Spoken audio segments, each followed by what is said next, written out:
No, Ayana. The cry tore through the frigid 70 air, mixing with the thunder of hooves that made the very Yakutian land tremble. Bayani, the Yakutian elder whose body already bore the weight of 100 winters, saw the fragile silhouette of his granddaughter in the path of the herd. 50 mutant bison, each weighing 6,000 kilos of pure fury and frozen hunger, advanced like a living avalanche, their red eyes reflecting the northern lights. He could not fail. Ayana's life and the survival of his village depended on one last act of ancestral wisdom, but what he discovered in those icy moments of pure terror would forever change the destiny of all. In that instant, Bayani understood. It wasn't just hunger driving the herd, but an ancestral panic, a desperate thirst for anything that promised relief from the life-stealing cold.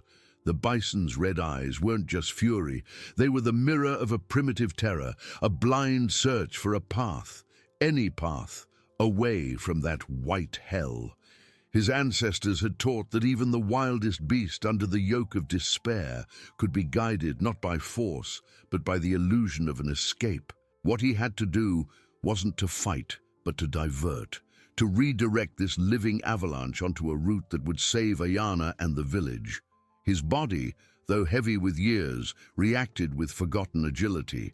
The obsidian axe, more than a weapon, was an extension of his will, a symbol of the wisdom he carried. He gripped the handle, feeling the coldness of the stone against his wrinkled palm, and a tremor of determination ran through his bones. There was no time for hesitation. Ayana's cry, now a faint echo carried by the wind, was a poignant reminder of what was at stake. Ayana, huddled behind a mound of compacted snow that offered little shelter, watched the scene like a frozen nightmare. The bison, mountains of fur and muscle, seemed to grow with each passing second, their hooves kicking up clouds of snow that obscured the air. The animal's warm, heavy breath formed a dense mist in the glacial air. She felt the ground vibrate beneath her feet, a tremor that climbed her legs and reached her heart, beating erratically. Her tear-filled eyes fixed on the diminutive figure of her grandfather, who, to her, seemed to defy the immensity of the landscape and the fury of nature itself. He stood there, alone, between her and imminent death. A faint yet ardent hope ignited in her chest, a fragile flame against the gale of fear. Bayani didn't look back. Each step was a silent prayer to the spirits of ice and hunt. He knew the slightest mistake would be fatal. The strategy was simple in its audacity: to draw the bison's attention to himself, away from the village and Ayana. He began to move laterally, not towards the herd, but in a calculated arc, striking his axe against an exposed rock. The metallic sound, sharp and unexpected in the oppressive silence of the blizzard, was an invitation, a provocation. Some of the lead bison, the most desperate, raised their massive heads, their red eyes fixing on the source of the noise. The herd, like a furious river, began to curve slightly, following the sound. Bayani felt the weight of their gazes, the invisible pressure of tons of flesh and bone turning towards him. His heart pounded, but his mind was clear, focused on every movement, every strike of the axe. He needed to be convincing, to make the illusion of an alternative path stronger than the inertia of their original charge. The wind howled, trying to drown out the sound of the axe, but Bayani persisted, his solitary figure dancing on the edge of the abyss, a beacon of courage amidst the storm of ice and dread. He knew he was beginning to guide the fury, but the most dangerous part was yet to come, and with each passing second, the risk of being crushed under the colossal force of the herd increased exponentially. Bayani felt the ground vibrate beneath his feet, no longer a distant tremor, but like the furious heartbeat of the earth itself. The bison, now closer, were a wall of muscle and fur, their red eyes like embers in the frozen twilight. The warm, heavy breath of dozens of beasts mingled with the biting air, creating a dense mist that obscured vision, but not the deafening sound of hooves. With an effort that seemed to tear the soul from his weary body, Bayani intensified the rhythm of his axe strikes. The sound, now more urgent and desperate, echoed across the white landscape, a dissonant melody guiding the herd. He could not fail. The image of Ayana, so fragile and precious, was a fire burning in his chest, warming him against the relentless cold and the fear that threatened to paralyze him.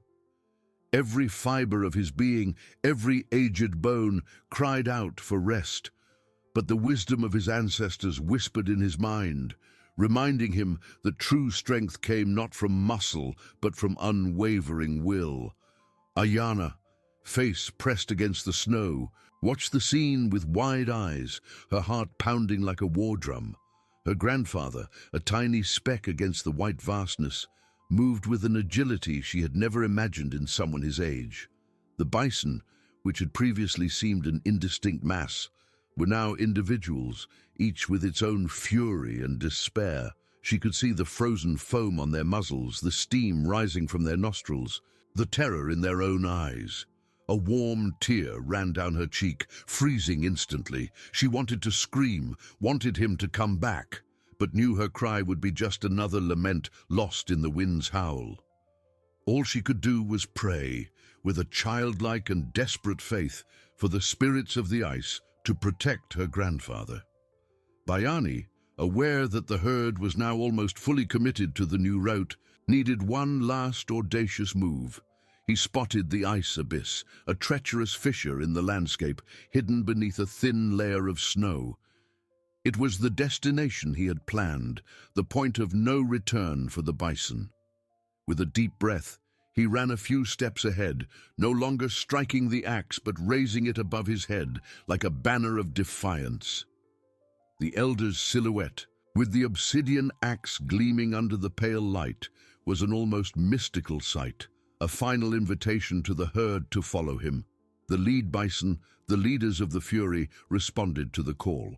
Their steps became faster, more disordered, blind in their pursuit. Bayani felt the heat of the massive bodies brushing against his back, the wild scent of the herd enveloping him. He was at the edge, just meters from the abyss, and the herd was upon him. It was a sacrifice he was willing to make. With a final effort, he lunged to the side, rolling in the thick snow as the living avalanche of bison, driven by panic and the illusion of a path, thundered past where he had been seconds before. The deafening sound of hooves echoed as the herd, now without the elder's guide, continued its blind rush towards the abyss, but on a route that would take them away from the village to a safe and distant area. Bayani, panting and exhausted, felt his body ache, but his eyes, fixed on the receding herd, shone with unwavering determination. He had succeeded for now.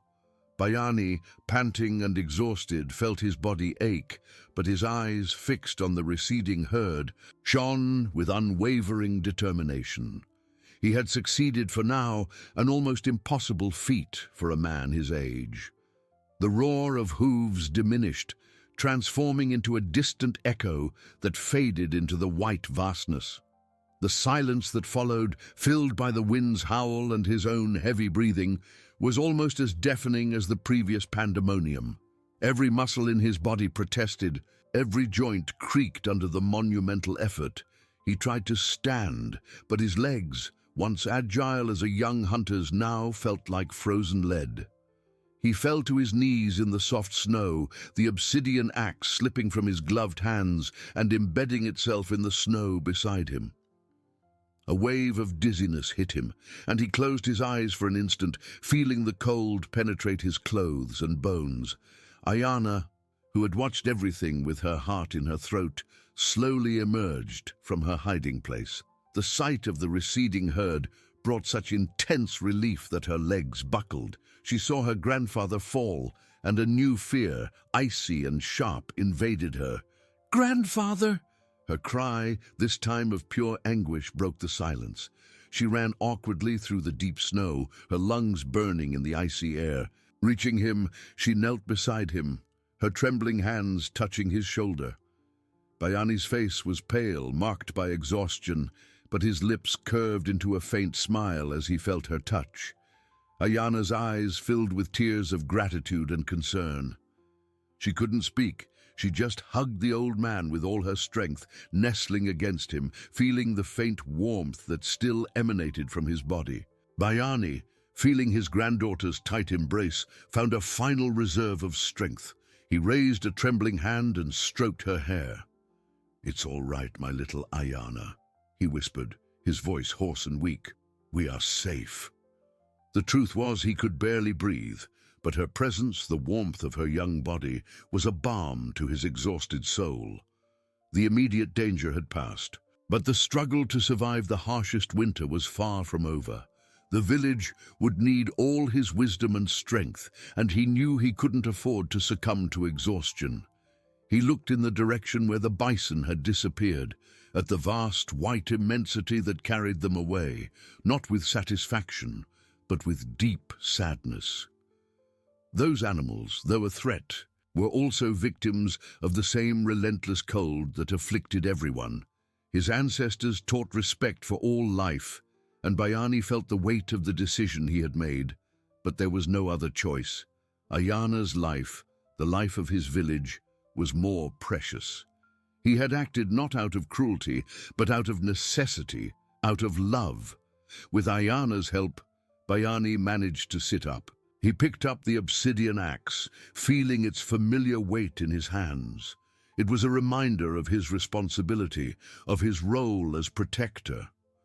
The extreme cold of 71 degrees began to bite harder now that the adrenaline was fading. They needed to return to shelter, to the warmth of the village fires. "Let's go, grandfather," Ayana said, her voice still choked, but with a new determination. She stood and extended her hand to him, her eyes fixed on his, a replica of the strength she saw in her grandfather.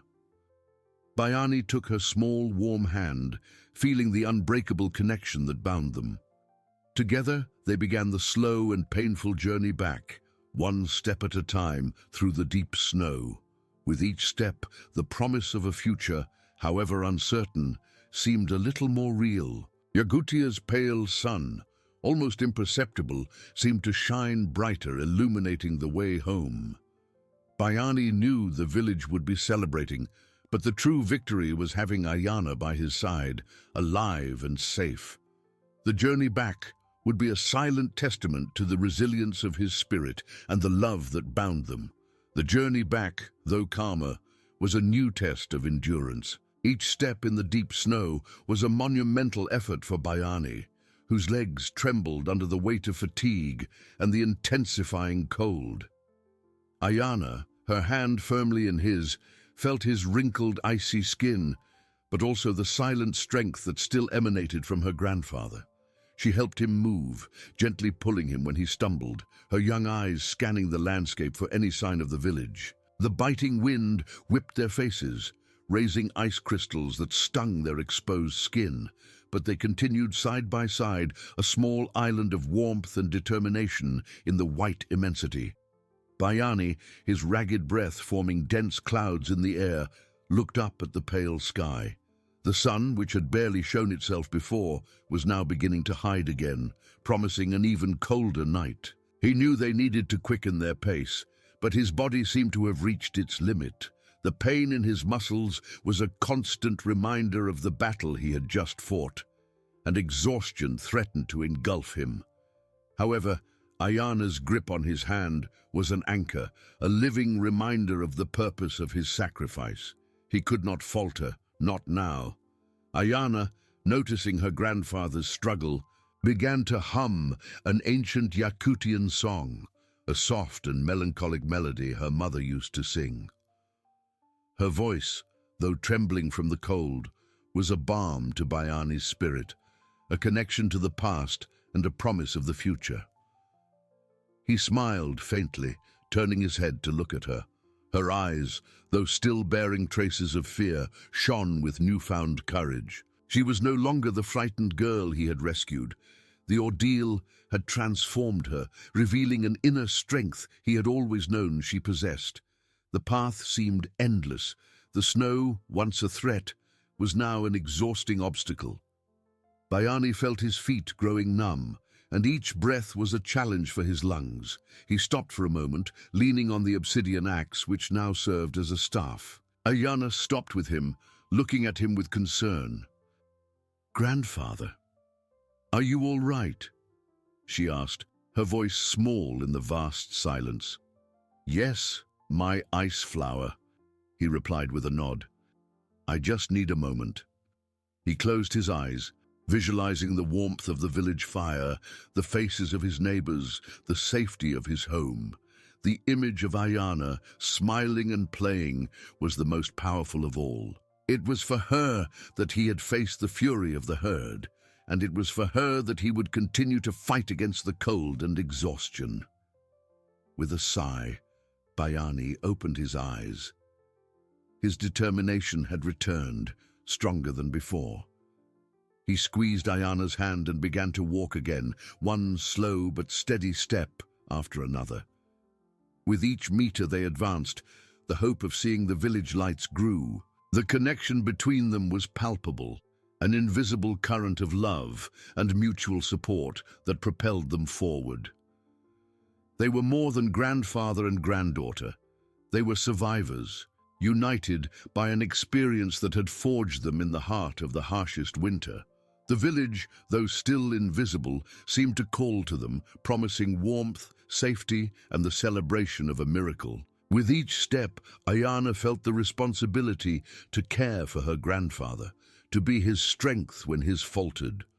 The weight of the obsidian axe, which Bayani carried with difficulty, now seemed a symbol of her own protection, a weapon against the despair. The horizon began to darken further, and the cold became an almost physical presence, penetrating every layer of clothing, every fiber of his being. Bayani felt his fingertips and toes tingle, a dangerous sign of frostbite that he knew all too well. He knew they couldn't stop, that every minute standing still was an invitation to danger. Life in Yakutia taught that hesitation was a luxury no one could afford, a silent death sentence. Ayana, noticing her grandfather's silence and the slowness of his movements, redoubled her own efforts, pulling him with more strength. Her small hand, warmed by her glove, was a point of warmth and energy, a promise that she wouldn't leave him. "We're almost there, grandfather," she repeated, more to herself than to him, trying to instill courage in both of them, fighting against the fear that still whispered in her heart. She imagined the smell of warm soup, the sound of familiar voices, the sight of snow-covered roofs, the safety of home. These images were her own anchor, her own inner fire, keeping the flame of hope alive. Bayani, feeling his granddaughter's unwavering support, felt a wave of pride and love, a warmth that combated the cold. He had saved Ayana, but she, with her presence and silent strength, was now saving him, step by step. The journey back was a testament to the resilience not only of an elder, but of an entire community, personified in the unbreakable love between grandfather and granddaughter. The wind howled incessantly, an icy lament that seemed to drain the last vestiges of warmth from their bodies, taking hope with it. Bayani, head bowed, focused on putting one foot in front of the other, each movement a battle against inertia. Each breath was a painful effort, and the frozen air burned his lungs, leaving a metallic taste in his mouth. His eyes, once so piercing, were now half closed, fighting against the white blindness of the snow and the overwhelming fatigue that enveloped him like a heavy cloak. He remembered the stories of his ancestors, of hunters lost in the icy vastness, overcome by exhaustion and despair. But he would not be one of them, not as long as Ayana was by his side, her hand firm in his. Ayana, despite the weariness that was beginning to weigh on her own legs, did not let go of her grandfather's hand, feeling the stiffness of his muscles, the occasional tremor that ran through his body. Her own lips were cracked and numb, but she continued to speak, to hum, to fill the oppressive silence with her voice, a fragile but persistent melody. "Grandfather, Remember that time you taught me to make giant snowmen? We laughed so hard our stomachs hurt."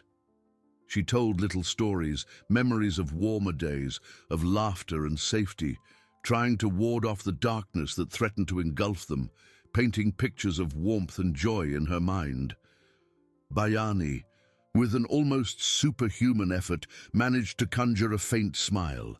Ayana's words were like small sunbeams amidst the storm, warming his heart.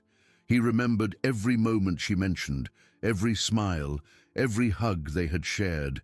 It was for these moments, for this precious life she represented, that he had faced the bison. And it was for these moments, for this promise of a future, that he would continue to fight to return home. The village, with its lights and warmth, seemed a distant, almost unattainable dream, but with each step, however slow, they drew closer, driven by faith. Suddenly, Ayana stopped, pulling her grandfather. Her eyes widened, filled with new hope. "Grandfather, look!" She pointed with her free hand into the distance, her finger trembling slightly. In the growing darkness, a small point of light flickered, faint, almost imperceptible against the white mantle. Was it a bonfire? A lantern?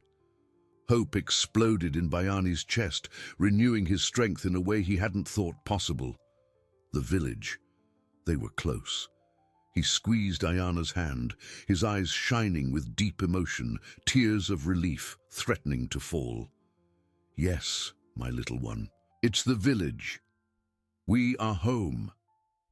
His voice, though still hoarse, carried a tone of victory and gratitude. That small point of light was more than a guide.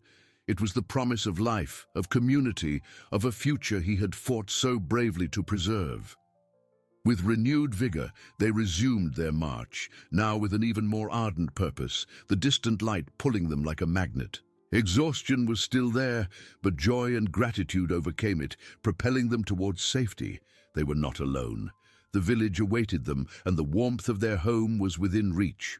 The distant light grew with each step, transforming from a tiny point into a welcoming glow that painted the snow with orange hues. Bayani and Ayana, their energy renewed by hope, quickened their pace, though their bodies still protested with every movement. The sound of the wind seemed to diminish, replaced by a distant murmur that, little by little, revealed itself as human voices. The village was alive, despite the relentless cold that tried to stifle all life. Ayana squeezed her grandfather's hand, a wide, trembling smile spreading across her face. Tears of joy this time streamed down her cheeks, melting the ice that covered them into small, warm rivulets. "Grandfather, they're waiting for us!" she exclaimed, her voice choked with emotion, pointing to the figures moving in the darkness. Bayani nodded, unable to speak, his throat tight with a knot of relief and gratitude. The relief was so overwhelming it almost brought him down, but the sight of the village and Ayana's hand kept him steady. He had kept his promise. When they finally reached the outskirts of the village, a small crowd was already waiting for them, wrapped in thick furs, with swaying lanterns creating dancing shadows on the snow. Worried faces, marked by the anxiety of waiting, transformed into expressions of pure relief and joy upon seeing them. Women and men, many with tears in their eyes, ran to meet them, their steps heavy in the snow. The first to arrive was old Semyon, the village healer, his wrinkled face softened by a warm smile that could barely contain his emotion. "Bayani, Ayana, thanks to the spirits of the ice, you are well. We feared the worst." He hugged the elder tightly, patting his back with a gloved hand, his eyes moist with gratitude.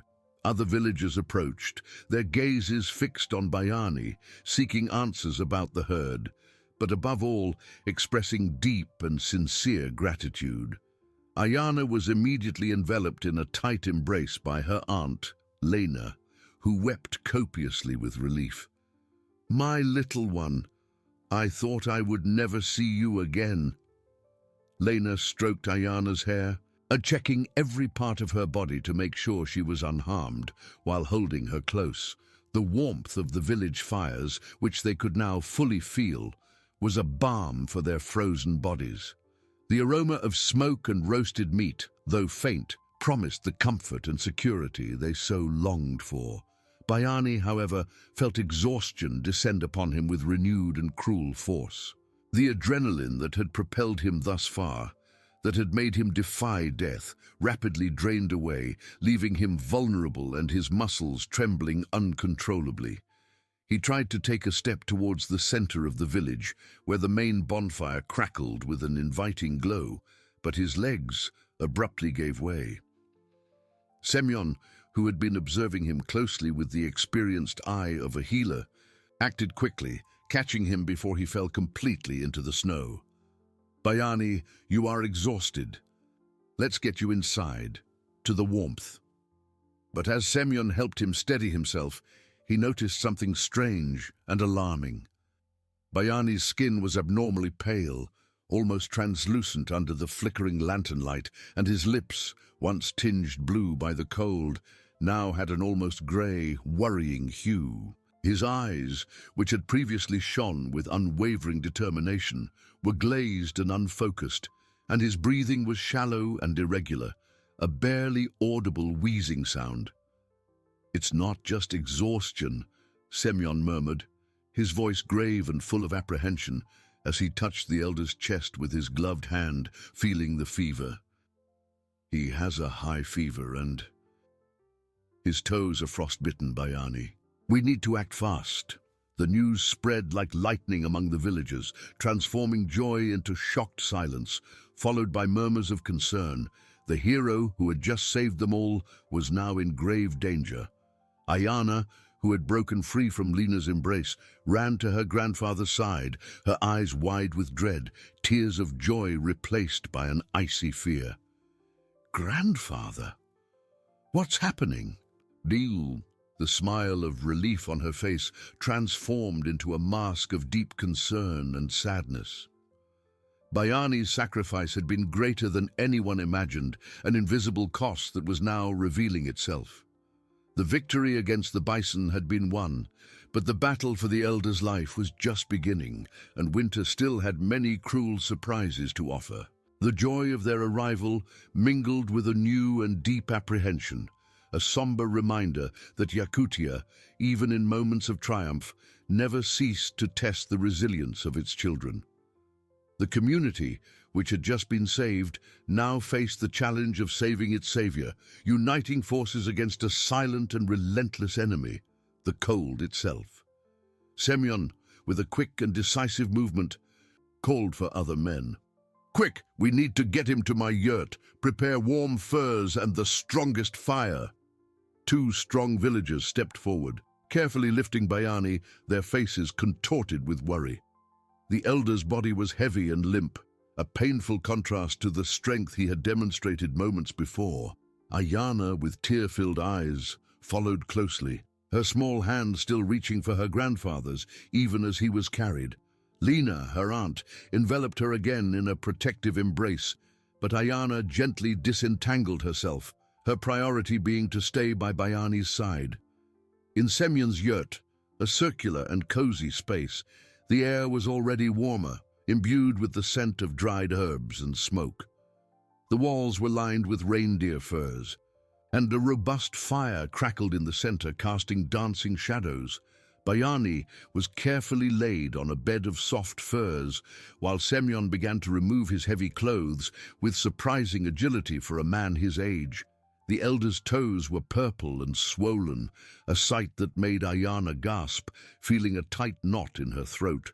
"Hot water and more herbs for the fever," Semyon ordered, his voice calm but firm. As he examined the injuries, he began to gently massage Bayani's feet with a special oil, an ancestral mixture of seal fat and medicinal herbs, in an attempt to restore circulation without causing further damage.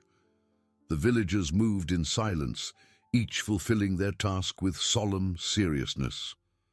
A woman brought a wooden container with warm water, and another handed Semyon a clean cloth.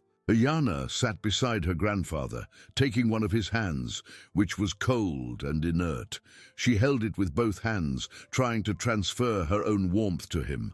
Her eyes didn't stray from Bayani's pale face, searching for any sign of improvement, any movement that indicated he was fighting. She whispered words of encouragement, reminding him of his stories, his laughter, the promise of a future.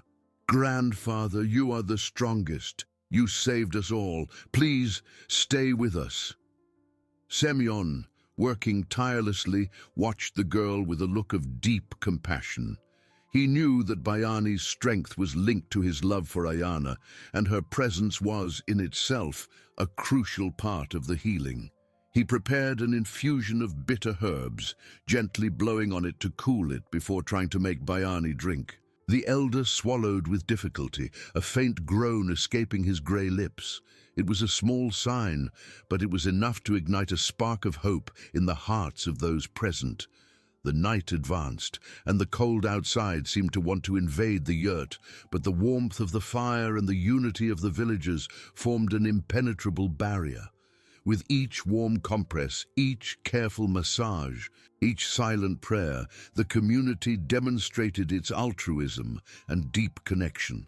Bayani had sacrificed himself for them, and now they sacrificed for him in a dance of love and gratitude that transcended the imminent danger. The fight for the elder's life would be long and uncertain, but Ayana and her village were ready to face it together. The night in Semyon's yurt transformed into a silent and determined vigil, a sanctuary of hope amidst the relentless cold. The fire, constantly fed, cast a golden glow on the tense faces of the villagers who took turns caring for Bayani. Semyon, with his decades of experience, was the maestro of that orchestra of care, his eyes observing every breath, every tremor of the elder with an almost mystical attention.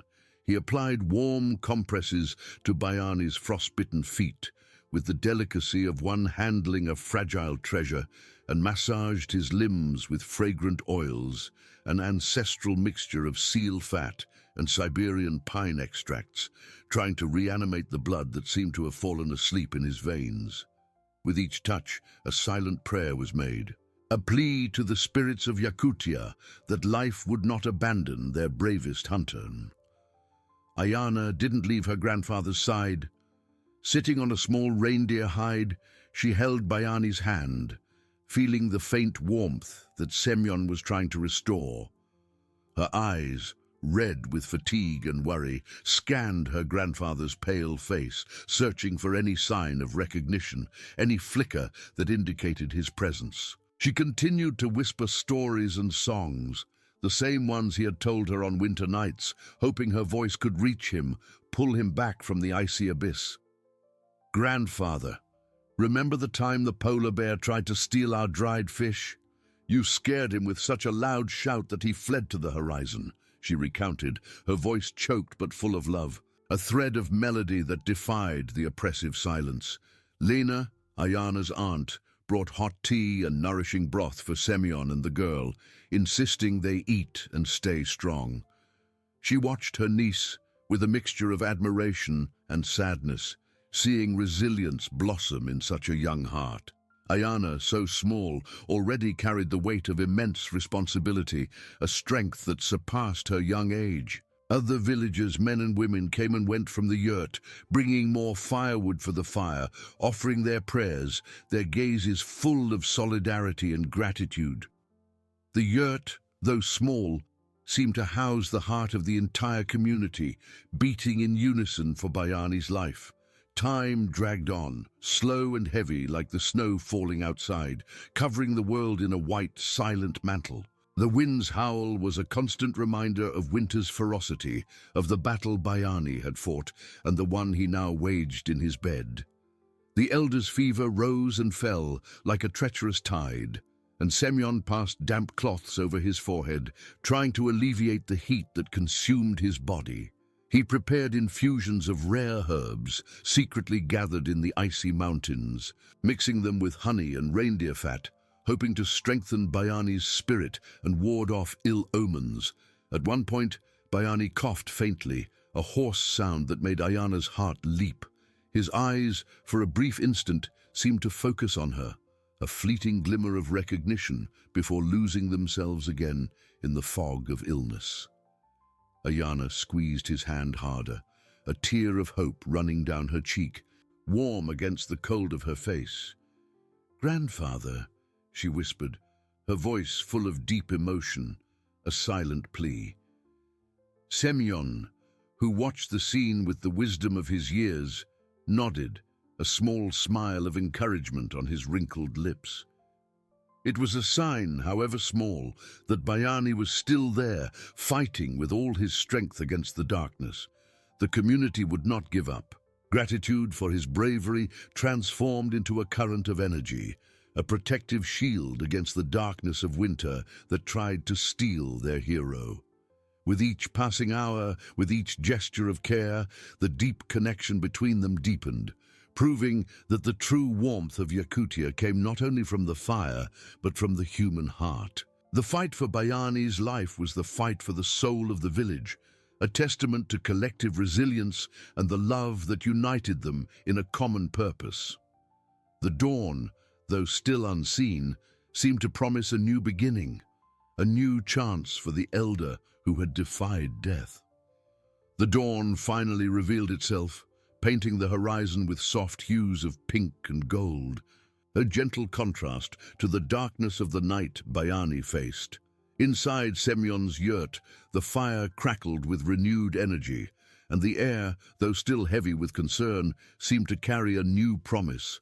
Semyon, his eyes heavy with fatigue but his mind sharp, continued his healing rituals. He prepared a new poultice with mosses gathered from rock crevices and rare herbs, carefully warming it over the embers before applying it to Bayani's swollen and purple feet. Every movement was slow, deliberate, imbued with a deep reverence for life and the ancestral wisdom passed down to him through generations. The villagers who took turns on vigil, exhausted but firm in their purpose, kept the yurt warm, changing damp furs and replenishing firewood, their murmurs of support filling the air like a silent prayer. Ayana, her head resting on the fur bed beside her grandfather, had fallen asleep for a brief period, overcome by exhaustion, but awoke with a start, her eyes immediately fixed on Bayani's pale face. She felt a tightening in her heart at the sight of his pale skin, the lines of pain etched on his forehead. Her grandfather's hand, which she still held firmly, felt even colder, and an icy fear which she thought she had overcome returned to grip her chest. She remembered her grandfather's promise that they would always be together. That promise was her anchor, her beacon, and she would not allow it to be broken. Semyon, noticing Ayana's awakening and the concern in her eyes, offered her a tired but reassuring smile. "He is strong, little one, stronger than any of us. The fight is long, but his will to live is greater than the harshest winter." He encouraged her to drink some herbal tea to warm herself, but Ayana just shook her head, refusing. Her energy, she felt, came from the need to be there, to be the constant presence Bayani needed to fight. Morning advanced, and Bayani's fever seemed to dangerously fluctuate, rising and falling like a treacherous tide. There was a moment when his breathing became almost imperceptible, a faint thread that made Semyon's heart leap and the villagers hold their breath. He leaned over the elder, listening intently, and Ayana, noticing the change in the healer's expression, squeezed her grandfather's hand harder, tears welling up in her eyes again. "Grandfather, please don't leave me," she whispered, her voice choked, a desperate plea that echoed in the tense silence of the yurt. But then, like a miracle amidst the despair that threatened to engulf them, Bayani let out a deeper sigh, and his fingers, in an almost imperceptible movement, lightly squeezed Ayana's hand. It was a sign, a thread of life that refused to be severed. Ayana's eyes widened with hope, and a trembling smile, laden with relief, formed on her cracked lips. Semyon, with an audible sigh of relief, nodded, his eyes moist with gratitude to the spirits. The fight continued, but the flame of Bayani's life still burned, fueled by the unbreakable love and resilience of his granddaughter and his community. News of the small sign of improvement spread quickly among the villagers waiting outside the yurt, eager for any update. A murmur of hope ran through the small community, renewing their strength and faith in the elder's recovery. They knew the path would be arduous, that winter still held its cruelest challenges, but the promise of a future, personified in Bayani's life, was a beacon that guided them through the darkness.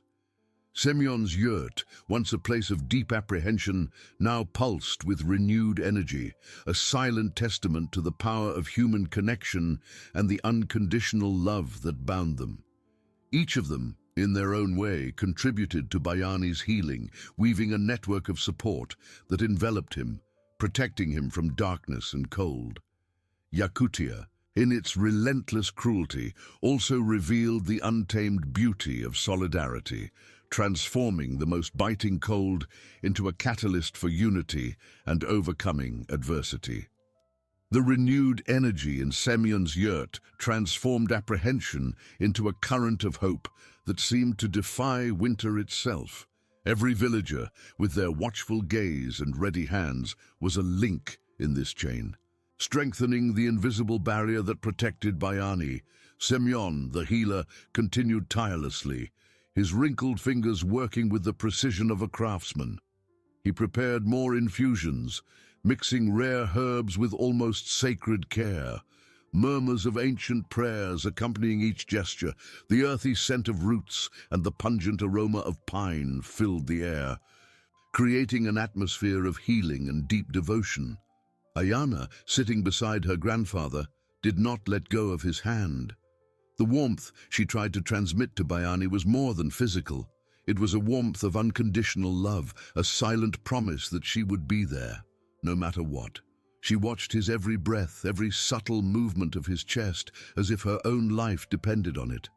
Her eyes, once filled with dread, now carried a silent determination, a strength blossoming in her young heart.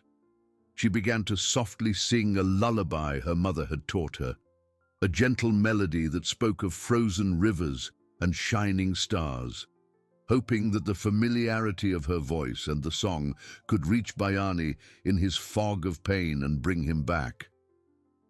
Lena, her aunt, brought a soft, warm rabbit fur blanket and gently wrapped it around Ayana's shoulders, a silent gesture of affection. She knew Ayana was Bayani's beacon, the reason he had fought so bravely.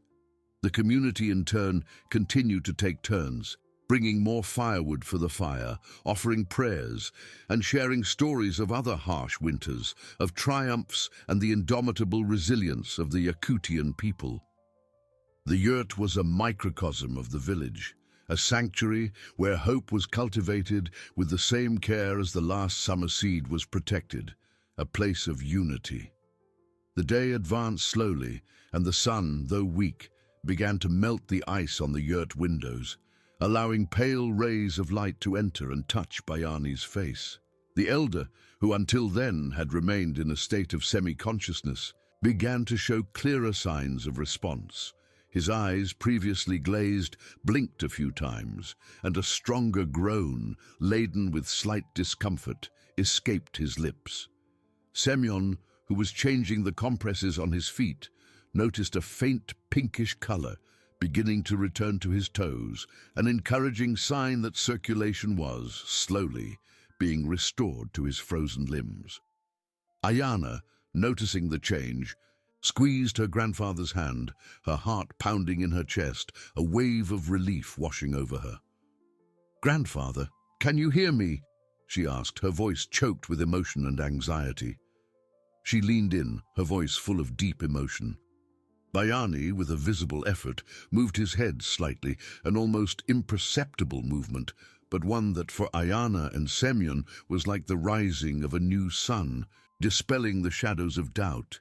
He tried to speak, but only a hoarse, unintelligible whisper emerged, a sound that nevertheless was music to his granddaughter's ears. Semyon, with a smile of relief that lit up his tired face, nodded to Ayana. "He's coming back, little one. His strength is unwavering, like the ice mountains." Bayani's fever, though still present, seemed to have subsided somewhat, and his breathing became more regular, less wheezing. The battle wasn't won, but the tide had turned, bringing with it the promise of a future. The community felt the change in the air, a lightness that replaced the night's tension. Gratitude mingled with a new wave of hope, and murmurs transformed into whispers of encouragement, filling the yurt with renewed energy. The elder who had surrendered to the darkness of the cold was now, step by step, returning to the light, pulled by the unbreakable love of his granddaughter and the unwavering unity of his village. Yakutia, with its cruel beauty and relentless challenges, showed once again that life, even in its most fragile forms, always finds a way to flourish, especially when nurtured by human solidarity and strength of spirit. Bayani, though he had shown a faint sign of consciousness, was still immersed in a deep, feverish sleep. The improvement seemed an ephemeral breath, a mirage in the icy desert of his illness. Semyon, with a grave expression, continued to apply compresses and massage the elder's feet. But the pinkish color that had appeared earlier seemed to recede, giving way to a paler, more worrying tone. The air in the yurt, previously filled with renewed hope, now grew dense with a silent apprehension that hung over everyone. Ayana, who had been encouraged by her grandfather's brief awakening, felt her heart tighten again. She watched Semyon with wide eyes, trying to decipher from his wrinkled face what the subtle signs of Bayani's body meant. The elder's breathing, which had become more regular, reverted to being shallow and irregular, a faint sound barely distinguishable from the crackling fire. A shiver ran down Ayana's spine, not from the external cold, but from the icy fear that once again settled in her chest, stronger than ever. She squeezed Bayani's hand harder, as if she could infuse her own vitality into his weakened body. "Grandfather, please don't give up," she whispered, her voice almost inaudible, a thread of despair mixed with the unwavering stubbornness of her love. Lena, who was sitting nearby, watched her niece with sadness, her own eyes moist with concern. She knew how much Bayani meant to Ayana, the pillar of her existence, the guardian of her memories. The community, taking turns on vigil, felt the change in the atmosphere. Murmurs of encouragement subsided, replaced by worried glances and heavy silences, each reflecting the gravity of the moment. Winter, which Bayani had defied and conquered in the battle against the bison, now seemed to claim its victory over the elder's exhausted body, a cruel and silent revenge. Semyon, noticing the worsening condition, moved with renewed agility, his expression concentrated and determined. He took a small leather flask containing a dark, thick elixir, prepared with the rarest and most potent herbs, reserved for moments of greatest despair. Carefully, he lifted Bayani's head and tried to make the elder swallow a few drops.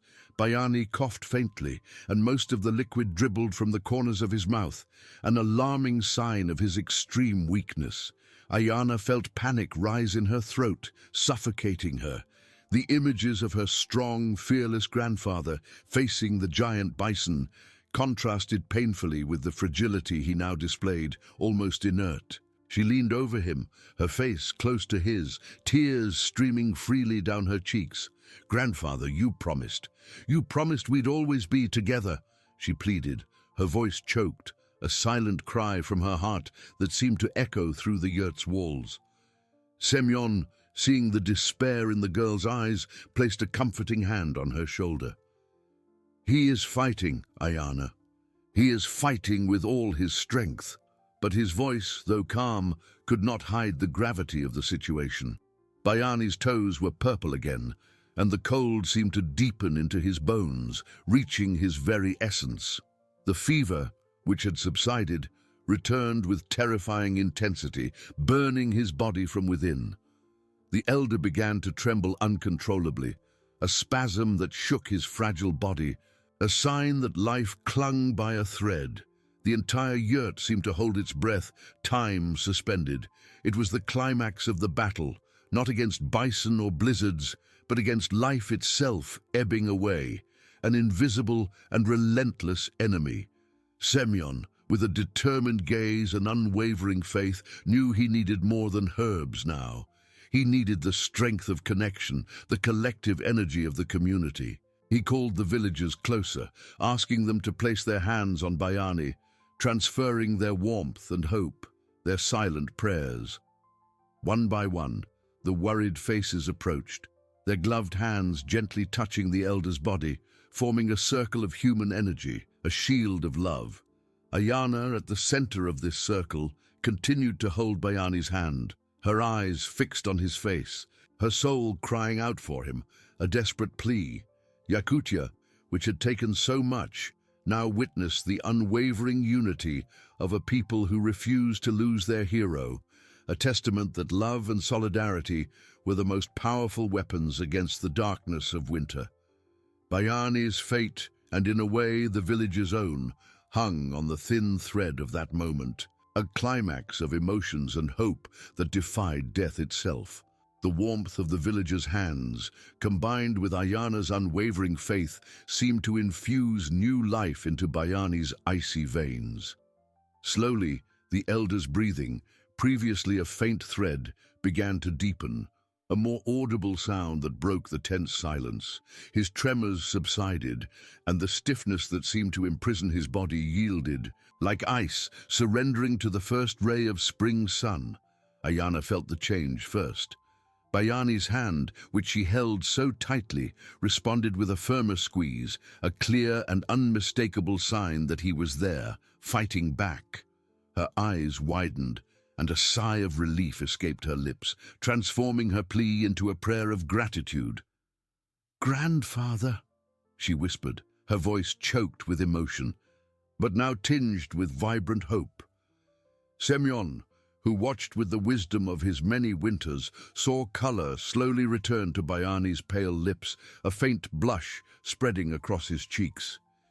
He touched the elder's forehead, feeling the fever, though still present, begin to recede, like a tide pulling away from the shore. A tired but genuine smile lit up his wrinkled face.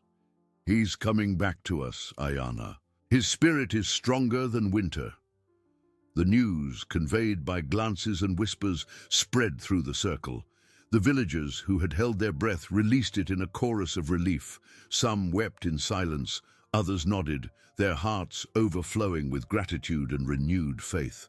The yurt, once a sanctuary of apprehension, now pulsed with an energy of silent triumph.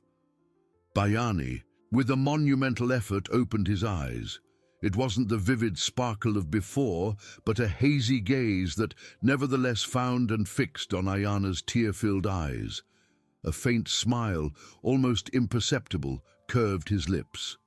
He tried to move his hand, and Ayana, understanding, brought his hand to her own face, feeling the faint warmth that was returning. It was a renewed promise, sealed not with words, but with the universal language of love and connection. From that moment on, Bayani's improvement, though slow, was constant. The fever gradually subsided, and circulation in his feet and hands was restored, warding off the danger of necrosis. Semyon continued his healing rituals, but now with the certainty that the hardest battle had been won. The community, in turn, did not lessen its efforts. They continued to take turns, bringing warmth, food, and above all, the constant presence Bayani needed to recover. Lena, with visible relief, prepared nourishing broths and herbal teas for her brother, and Ayana, tireless, continued to whisper stories and songs, filling the yurt with the melody of hope.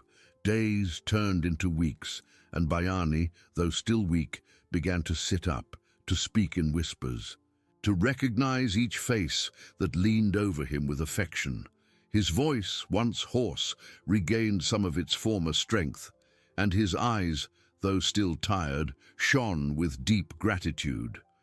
He told Ayana about the bison, about the fury of winter, and about the strength she and the village had given him to fight. "You are my son, little Ayana," he said one day, his voice weak but laden with love, the light that guided me back. The entire village felt the victory. Bayani had defied death and returned, not just by his own strength, but by the unwavering love of his family and the solidarity of his community. Winter, which had tried to steal their hero, now bore witness to the resilience of the human spirit. Semyon's yurt, once a battlefield, became a sanctuary of healing and renewal, a living testament that, even in Yakutia's cruelest conditions, the warmth of the human heart could melt the most merciless ice mountains. Life, in its purest essence, had prevailed, and with it, the promise of a bright future. Bayani, with Semyon's help and Ayana's constant support, began his slow but steady journey back to fullness. His first steps outside the yurt were hesitant, but each one was a triumph. Yakutia's icy air, once a relentless enemy, now felt like a breath of life, invigorating, reminding him of the strength he still possessed. Ayana, always by his side, held his hand with the delicacy of one protecting a treasure. Her eyes, once filled with fear, now shone with a serene joy, reflecting the light Bayani radiated. He watched the village, the familiar faces of the villagers who approached with warm smiles and words of encouragement, and felt gratitude fill his chest. The community had united in a way he had never imagined, and this unity was the true testament to his victory. As days passed, Bayani's voice regained its resonance, and his stories, once whispered, once again filled the yurt with ancestral wisdom. Ayana sat at his feet, absorbing every word, every teaching about nature, animals, and the resilience of the Yakutian people. She was no longer just the granddaughter he had saved. She was the guardian of his legacy, the seed of a future that would flourish. Bayani, in turn, saw in Ayana not only the innocence of youth, but the strength and compassion she had demonstrated during her ordeal. The connection between them, forged in the fire of adversity, was now unbreakable, a bond that transcended blood and time. The entire village felt the change.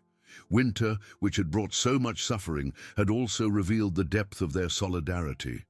The fires crackled stronger on cold nights, and the laughter of children echoed with a new freedom.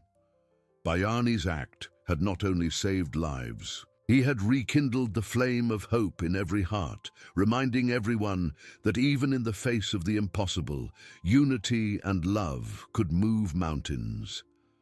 The villagers, inspired by their elder, worked together with renewed purpose, preparing for the arrival of spring, a new cycle of life and abundance. Semyon, the healer, watched Bayani with silent pride and deep admiration. He knew that the healing of the body was only one part of the story.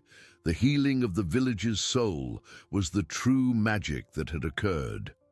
The yurt, which had witnessed the battle against death, now was a symbol of rebirth and hope. Bayani, sitting at the entrance with Ayana nestled beside him, seemed a living monument to unwavering human resilience. His eyes, though still bearing the marks of pain and fatigue, shone with a deep peace, the peace of one who had fulfilled his destiny and secured the future of his people. Spring finally arrived, bringing with it the melting of the ice and the return of life to the tundra. The rivers, once frozen, flowed again, and the first green shoots began to emerge beneath the receding snow. It was a new beginning, a promise fulfilled. Bayani, though he would never again be the fearless hunter of before, was now the wise elder, the heart and soul of the village. His story would be told for generations, an eternal reminder that unconditional love, courage, and unwavering human connection were the true weapons against any winter, no matter how harsh. Yakutia, with its wild beauty and relentless challenges, would continue to shape its people, but now they would face it with renewed strength, united by Bayani's legacy and the promise of a bright future. The sun daubed a tapestry of gold and crimson over the tundra that day after day slowly shed its white mantle. Spring, now in full bloom, brought with it not only the thawing of rivers and the gentle murmur of running water, but a new rhythm to the village, a pulse of life and renewal. The days were longer, bathed in a pale light, and the air, though still fresh and biting in the mornings, no longer carried winter's relentless bite. Bayani, sitting on his fir bench at the yurt's entrance, watched the activity with a serene smile that barely curved his wrinkled lips. His eyes, once deep with weariness and pain, now shone with a renewed light, reflecting the profound tranquility he had found after his recovery, a peace earned through sacrifice. Ayana, who had grown not only in stature but in spirit and determination, was always nearby. She no longer clung to him with the dread that had consumed her during the blizzard, but with a silent reverence, absorbing every word of wisdom, every patient gesture from her grandfather.